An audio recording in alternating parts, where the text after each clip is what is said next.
అయిపోయినాయి. మూలపేటలో హార్బర్ మూలపేటలో మన పోర్ట్ నిర్మాణం జరుగుతామని చూపించమనండి. ఫిషింగ్ హార్బర్లో అనేక పోర్టులు ఉత్తరాంధ్రకు సంబంధించి ఇన్ని ప్రాజెక్టుల నిర్మాణం చేపడతా ఉన్నాం. ఇన్ని ప్రాజెక్టుల నిర్మాణంకి మేము ముందుకు తీసుకొని వచ్చి ఇన్ని కార్యక్రమాలు చేశాం. ఇవన్నీ మర్చిపోయి అది తీసుకొని వచ్చి ఏదో జగన్మోహన్ రెడ్డి గారు సొంత భవనంలో చూపిస్తారా? ఇప్పటికన్నా మీకు అవకాశం వచ్చింది. ఈ సందర్భంలో అసలు మేము మాట్లాడకూడదు అనుకున్నాం. మీకు 6 నెలల్లో సంవత్సరం సమయం ఇవ్వాలి. అధికారం ప్రజలు ఇచ్చారు. దాన్ని ఏ రకంగా మీరు వినియోగించుకుంటారో మేము ప్రజలకు చాలా మంచి చేశాం. మాకన్నా మంచి చేస్తారని చెప్పి ఆశించి మీకు ఓట్లేశారు. దాన్ని ఏ రకంగా నిలబెట్టుకోవాలనేటువంటి ప్రయత్నం చేయాలి తప్ప ప్రజలను అనవసరంగా తప్పుదోవ పట్టించి అనవసరంగా ఇంకా మీరు విమర్శలు చేయాలనేటువంటి ప్రయత్నం మానుకుంటే మంచిది. ఇదే గంటా శ్రీనివాసరావు గారు ఆ రోజు మొదట్లో 2019లో విశాఖపట్నం రాజధాని అని చెప్పి ఒక నిర్ణయం మా ప్రభుత్వం చేసినప్పుడు స్వాగతించింది ఆయనే మొదటగా. మరి వారికి గుర్తుందో లేదో నాకు తెలియదు, కానీ నాకైతే బాగా గుర్తుంది. ఇదే గంటా శ్రీనివాసరావు గారు పాపం ఆ రోజు స్వాగతించారు. విశాఖపట్నం రాజధానిని చేయడం అనేటువంటిది మంచి నిర్ణయం, మంచి ఆలోచన ప్రభుత్వం చేసిందని చెప్పి స్వాగతించారు. సరే, ఇప్పుడు ఏదేమైనప్పుడా నిర్ణయాలు ఆయన ఆలోచనలు మారినా ఏది మారినా ఇది ప్రభుత్వంలో ఉండగా అధికార పార్టీలో ఉన్నారు, వారు అధికారంలో ఉన్నారు. ఈ రకమైనటువంటి దుష్ప్రచారం అనేటువంటిది సమంజసం కాదు. ఇప్పటికన్నా అది ప్రభుత్వ భవనాలు అనేటువంటిది వారన్నా గ్రహించాలి. ప్రజలకు ఎలాగ తెలుసు, అదేదో జగన్మోహన్ రెడ్డి గారు సొంత ఇల్లు కట్టుకున్నట్టుగా దాన్ని చిత్రీకరించేటువంటి ప్రయత్నం మొదటి నుంచి రుషికొండని ఆక్రమించుకున్నారు అనేటువంటి దుష్ప్రచారం చేసిన ఆక్రమణలు జరిగింది. దాని ఎదురుగా ఉన్నటువంటి గీతం కాలేజీలో జరిగినాయి. దాదాపు 23 ఎకరాలు ప్రభుత్వ భూములు ఆక్రమించుకున్న ఆయన దాన్ని బయటపెట్టేటువంటి కార్యక్రమం చేస్తాం. అందులో 13 ఎకరాల్లో అయితే ఏకంగా నిర్మాణాలు చేస్తారు గవర్నమెంట్ ల్యాండ్స్లో. సో వాటిని చూపిస్తే ఇంకా బాగుండేది. ఎందుకంటే స్థానిక శాసనసభ్యులు వారికి కూడా ఈ ప్రాంతానికి ప్రాతినిధ్యం వహిస్తున్నారు కాబట్టి దాన్ని ఎదురుగా ఉన్నటువంటి గీతం కాలేజీని కూడా చూపించుంటే బాగుండేది. సో ఏదేమైనప్పటికీ ఇది మేము విమర్శలు చేయడానికి కానీ వాళ్ళు మా మీద దుష్ప్రచారం చేయడానికి ఇది సమయం కాదు. మేము కన్స్ట్రక్టివ్గా ప్రజల పక్షాన ప్రభుత్వం చేపట్టేటువంటి కార్యక్రమాల్లో ఏదైనా లోటుపాట్లు ఉంటే వాటిని కన్స్ట్రక్టివ్గా క్రిటిసైజ్ చేయాలనేటువంటిది మా తాపత్రయం. ఆ ప్రకారం మేము వెళ్తాం తప్ప ఇటువంటివి చేసి మళ్ళీ అనవసరంగా లేనిపోయినటువంటివి ఇప్పటి నుంచి ఈ రకమైనటువంటి దానికి ఒక ప్లాట్ఫామ్ వేయొద్దు అనేటువంటిది వారిని కోరుతా ఉన్నా. ఇప్పటికన్నా ప్రజల్ని మరొకసారి దీని మీద గ్రహించాల్సిందిగా, వాస్తవాలు తెలుసుకోవాల్సిందిగా, లేనిపోయినటువంటి సృష్టించి ప్రజల్ని మభ్యపెట్టేటువంటి కార్యక్రమం, ఏమార్చేటువంటి కార్యక్రమం దయచేసి చేయొద్దని చెప్పి మరొకసారి అధికార పార్టీకి చెందినటువంటి నాయకత్వాన్ని అందరినీ కూడా కోరుతా ఉన్నాం.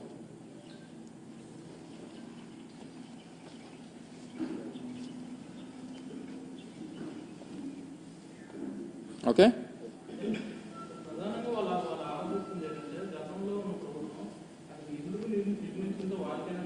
ఎందుకు నిర్మించింది? టూరిజం ప్రాజెక్ట్ అని చెప్పాం కదా, మొదటి నుంచి చెప్తున్నాం కదా, మొదటి నుంచి చెప్తాం. మొదటి నుంచి ఇప్పటికీ కూడా ఇప్పుడు మేము ప్రభుత్వంలో లేం కదా, వాళ్ళ దగ్గర రికార్డ్స్ అన్నీ వాళ్ళ దగ్గర ఉంటాయి. ఇప్పుడు ప్రభుత్వంలో విమర్శించింది వాళ్ళు. ఏమంటారు? ఎవరు చెప్పబెట్టుకున్నా ఉంది? అందుకు చెప్పి మేము అన్ని రిలీజ్ చేసాం కదా. ప్రారంభోత్సవం చేసినటువంటివన్నీ కూడా మేము అఫీషియల్గా మంత్రులు వచ్చి చెప్పాను కదా, నేను మీకు ఆ రోజు చెప్పాను కదా. మేము ప్రారంభోత్సవం చేయకముందు మా ప్రారంభోత్సవానికన్నా 1 నెల 2 నెలలకు ముందే ఒక 3-man కమిటీ, సీనియర్ ఐఏఎస్ ఆఫీసర్స్తో కమిటీ వేశాం. సీనియర్ ఐఏఎస్ ఆఫీసర్స్తో కమిటీ వేసినప్పుడు వారు విశాఖపట్నం అంతా కూడా వారు పర్యటించి ముఖ్యమంత్రి గారికి ఒక ఆలోచన, విశాఖపట్నం నుంచి వారి పరిపాలన చేయాలనేటువంటి ఆలోచన చేస్తూ ఉన్నారు. ఈ క్రమంలో ఈ నిర్మాణాలు అయితే బాగుంటాయి అనేటువంటిది వారు వ్యక్తపరిచారు. సో సీఎం గారు రేపు ఫ్యూచర్లో అక్కడ ఉండాలనేటువంటి నిర్ణయం, ఒక కమిటీ నిర్ణయం తీసుకున్న తర్వాత దాన్ని ఏ రకంగా చేయాలనేటువంటిది ప్రభుత్వం తీసుకునేటువంటి దాంట్లో కొన్ని సెక్యూరిటీ రీజన్స్ వల్ల ఎలా చేయట్లేదు అనేటువంటి మాట ఆ రోజు నేను మంత్రిగా చెప్పాను. సరే, ఇప్పుడు వారు అధికారంలోకి వచ్చారు. వారు అధికారంలోకి వచ్చిన తర్వాత వారు నిర్ణయం గతంలో ఏదైతే అమరావతి అని చెప్పి మొదటి నుంచి పట్టుకున్నారో దాని ప్రకారం వెళ్తా ఉన్నారు. Well and good. ఇప్పుడు అది మొదటి నుంచి టూరిజం డిపార్ట్మెంట్ పేరిట టూరిజం డిపార్ట్మెంట్ పేరిట ఉన్నటువంటి ప్రాజెక్టు నాకు తెలిసి 86లోనే 87లోనే ఎన్టీ రామారావు గారు మొదట అక్కడ టూరిజం ప్రాజెక్ట్ నిర్మించేటువంటి కార్యక్రమం. అప్పుడు కూడా కొండలు కొట్టే కదా కట్టాడు ఆయన. అప్పట్లో తెలుగుదేశం పార్టీ ఏదైనా కొత్త టెక్నాలజీ వాడి చెట్లు కొట్టకుండా ఏదైనా నిర్మాణాలు చేశాడేమో నాకు తెలియదు, కానీ అప్పుడు కూడా చెట్లు గిట్లు కొట్టే అక్కడ టూరిజం ప్రాజెక్ట్ పున్నమయ్య ఏదో ఉండేది అనుకోండి, హరిత టూరిస్ట్ ప్రాజెక్ట్ ఉండేది, టూరిజం ప్రాజెక్ట్. సో మేమేమంటామంటే ఇప్పుడు మీరు ఒక నిర్ణయం తీసుకున్నారు, లేదా విశాఖపట్నానికి ఒక మంచి గవర్నమెంట్ గెస్ట్ హౌస్ ఏముంది చెప్పనండి. ఎవరు వచ్చినా సరే, ముఖ్యమంత్రి గారు వచ్చినా గతంలో, లేకపోతే చంద్రబాబు నాయుడు గారు అప్పుడు ముఖ్యమంత్రిగా వచ్చినా వెళ్ళి ఏ ప్రైవేట్ హోటల్స్లోనో లేకపోతే ఎక్కడో ఉండేటువంటి పరిస్థితులు ఉండేవి. సో ఏదున్నా సరే అది గవర్నమెంట్కి సంబంధించింది. ఇప్పటికీ కూడా టిల్ టు డేట్ నాకు తెలిసి వాళ్ళు ప్రభుత్వంలో ఉన్నారు. దాని మీద ఉన్నటువంటి అన్నీ కూడా టూరిజంకి సంబంధించినటువంటి డిపార్ట్మెంట్ పేరిటే ఉన్నాయి. ఏ రకంగా వినియోగించుకోవాలనేటువంటిది ప్రభుత్వం నిర్ణయం తీసుకోవాలి, ప్రభుత్వంలో ఉన్నటువంటి పెద్దల నిర్ణయం తీసుకోవాలి. సో దాని ప్రకారం తీసుకోమని చెప్పి మేము కోరుతా ఉన్నాం. దీన్ని ఎవరి మీద రుద్ది ఇది పలానా వాళ్ళది అని చెప్పానంటే అర్థం లేదు కదా. సో దాని ప్రకారం వారు అనవసరమైనటువంటి తప్పుడు ప్రచారం చేయొద్దనేటువంటిది మా తాలూకా మనవి. ప్రభుత్వానికి సంబంధించిన ఆస్తి ప్రభుత్వానికి ఏ రకంగా ఉపయోగపడాలనేటువంటిది వారు చూసుకోవాలనేటువంటిది మేము కోరుతా ఉన్నాం. దాని ప్రకారం వారు అడుగులు వేయమని చెప్పి మరి మా రిక్వెస్ట్.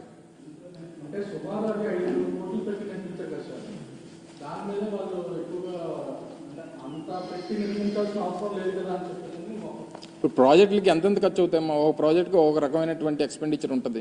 ఇప్పుడు తీసుకొని వెళ్ళి ఏదో చూపించారు, అన్నీ చూపించి వాళ్ళే రేట్లు ఫిక్స్ చేసేస్తున్నారు. తెలుసా మీకేమైనా అఫీషియల్గా రికార్డ్ ఏమైనా ఉందా? అంటే చూపించేసి ఏది పడుతుంది వాళ్ళే రేట్లు ఫిక్స్ చేసేసి వాళ్ళే మైకుల ముందు చెప్పేసి ఏది పడుతుంది చెప్పేది కరెక్ట్ కాదు అది. ఇప్పుడు ఏ నిర్మాణం చేపట్టినా, ఇప్పుడు చంద్రబాబు నాయుడు గారు 2014-19 మధ్యలో అమరావతి దాంట్లో తాత్కాలిక భవనాలు కట్టారు. ఎంత ఖర్చు అయింది అనుకున్నాం? స్క్వేర్ ఫుట్కు 10,000 రూపాయలు తాత్కాలిక భవనాలకి. దగ్గర 7,000 కోట్ల రూపాయలు కేవలం సచివాలయం, అక్కడ ఉన్నటువంటి మన హైకోర్టు, రెండోదేమో అసెంబ్లీ, ఆ సీడ్ యాక్సెస్కి 7,000 కోట్ల రూపాయలు ఖర్చు పెట్టారు. నేను అనేది ఏంటంటే ఇవి పర్మనెంట్ బిల్డింగ్స్ కట్టామంటే ఒక 34 సంవత్సరాలు శాశ్వతంగా ఉండాల్సినటువంటి అవసరం ఉంది. ప్రజలకు సంబంధించినటువంటిది, ప్రభుత్వానికి సంబంధించినటువంటి ప్రాపర్టీ అది. అది ఎవరు వినియోగించుకోవాలనేటువంటిది ప్రభుత్వాలు నిర్ణయం తీసుకుంటాయి. సో ప్రభుత్వంలో వారు ఉన్నారు, ఏ రకంగా చేయాలనేటువంటి వారు నిర్ణయం తీసుకోవాలి, ఎవరు పట్టుకెళ్ళిపోయేది కాదు కదా. సో ఏదన్నా ప్రభుత్వానికి సంబంధించి ప్రభుత్వ ఆస్తిగానే ఉంటుంది నేను అనేది. సో దాన్ని ఏ రకంగా సద్వినియోగం చేసుకోవాలనేటువంటి వారు నిర్ణయం తీసుకోవాలి.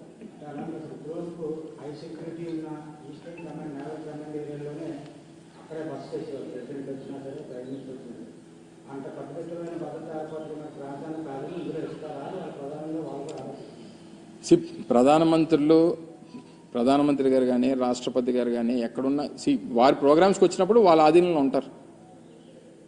జనరల్గా త్రివిధ దళాలకి అధిపతిగా రాష్ట్రపతి ఉంటారు కాబట్టి సహజంగా ఈస్టర్న్ నేవల్ కమాండ్ ప్రోగ్రామ్స్ ఎక్కువగా వచ్చేది మన దగ్గర. రాష్ట్రపతి దేనికి వస్తుంటారు? నేవల్ సంబంధించినటువంటి యాక్టివిటీస్లో మేజర్గా మనకి పార్టిసిపేట్ చేస్తుంటారు. సో ఎవరు వచ్చినా దేనికి వినియోగించుకోవాలి? గవర్నర్ గారు వస్తారు, గవర్నర్ గారికి వినియోగించుకోమనండి. సో ఎవరు వచ్చినా అది ప్రభుత్వానికే కదా అని అంటున్నాను నేను. వాళ్ళు చిత్రీకరించింది ఏంటంటే, నిన్న వారంతా కూడా చిత్రీకరించింది ఇది జగన్మోహన్ రెడ్డి గారి బిల్డింగు.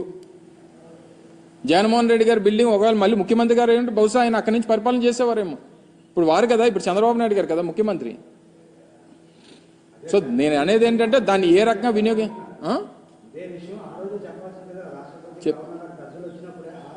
ఆ రోజు మా ప్రభుత్వ విధానం విశాఖపట్నం నుంచి పరిపాలన చేయాలనేటువంటిది మా ప్రభుత్వ విధానం. మొన్న ముఖ్యమంత్రిగా జగన్మోహన్ రెడ్డి గారు ఎన్నికై ఉంటే విశాఖపట్నం నుంచి ప్రమాణ స్వీకారం చేస్తామని చెప్పాం. సో మా పాలసీ మాకుంది, మా విధానం. సరే, ప్రజలు ఒక నిర్ణయం తీసుకున్నారు, తెలుగుదేశం పార్టీకి అధికారాన్ని ఇచ్చారు. ఇప్పుడు దాన్ని ఏ రకంగా వినియోగించుకోవాలనేటువంటి దాని మీద మా సలహా. ఇప్పుడు చంద్రబాబు నాయుడు గారు మా కోరిక అయితే విశాఖపట్నం నుంచే విశాఖపట్నాన్ని రాజధాని చేయాలని. కానీ వారి నిర్ణయం, వారి విధానం, వారికి అమరావతి.